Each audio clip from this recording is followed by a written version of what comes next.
ஒரு சிறுமி நபிகள் பெருமகனாரிடத்தில் நபித்தோழர்களால் தூக்கி கொண்டு வரப்படுகிறாள்.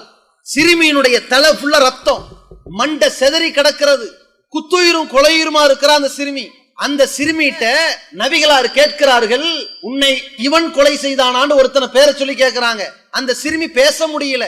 அந்த துடிதுடிச்சுக்கிட்டு இருக்கிற நேரத்துல அந்த சிறுமி தன்னுடைய தலையால் இல்லை என்று சமிக்கனை செய்தது. அப்ப அவன் கொண்டானான்னு இன்னொருத்தன் பேரை சொல்லி கேட்டாங்க, இல்லை என்றது. அப்ப நபித்தோழர்கள் சொல்றாங்க, ஒருத்தன் இந்த சிறுமிட்ட இருக்கிற கழுத்துல இருக்கிற அந்த கழுத்து மாலை செயினை பறிக்கிறதுக்கு தான், வழிப்பறி செய்யறதுக்கு தான் அடிச்சு தலையில பாறாங்களை வச்சு நசுக்கி கொலை முயற்சி பண்ணிருந்தான், கொல்ல நினைச்சான் அப்படின்னு சொல்லி சகாபாக்கள் சொன்ன உடனே நபிகளால் அந்த இளைஞனின் பெயரை சொல்லி அவன் செஞ்சானான்னு கேட்டாங்க. உடனே அந்த சிறுமி ஆமாம் என்று தன்னுடைய தலையை சமிக்கினை செய்த உடனேயே நபிகள் நாயகம் அந்த இளைஞனை பிடிச்சு, நீ தான் இந்த வேலையை செய்தியான்னு அதை உறுதியும் படுத்தி விட்டு ஆமாம்னு சொன்ன உடனே நபிகள் நாயகம் உத்தரவிட்டார்கள், இவனை பாறாங்களுக்கு மத்தியில வச்சு நசுக்கி சாவடிங்கன்னாங்க.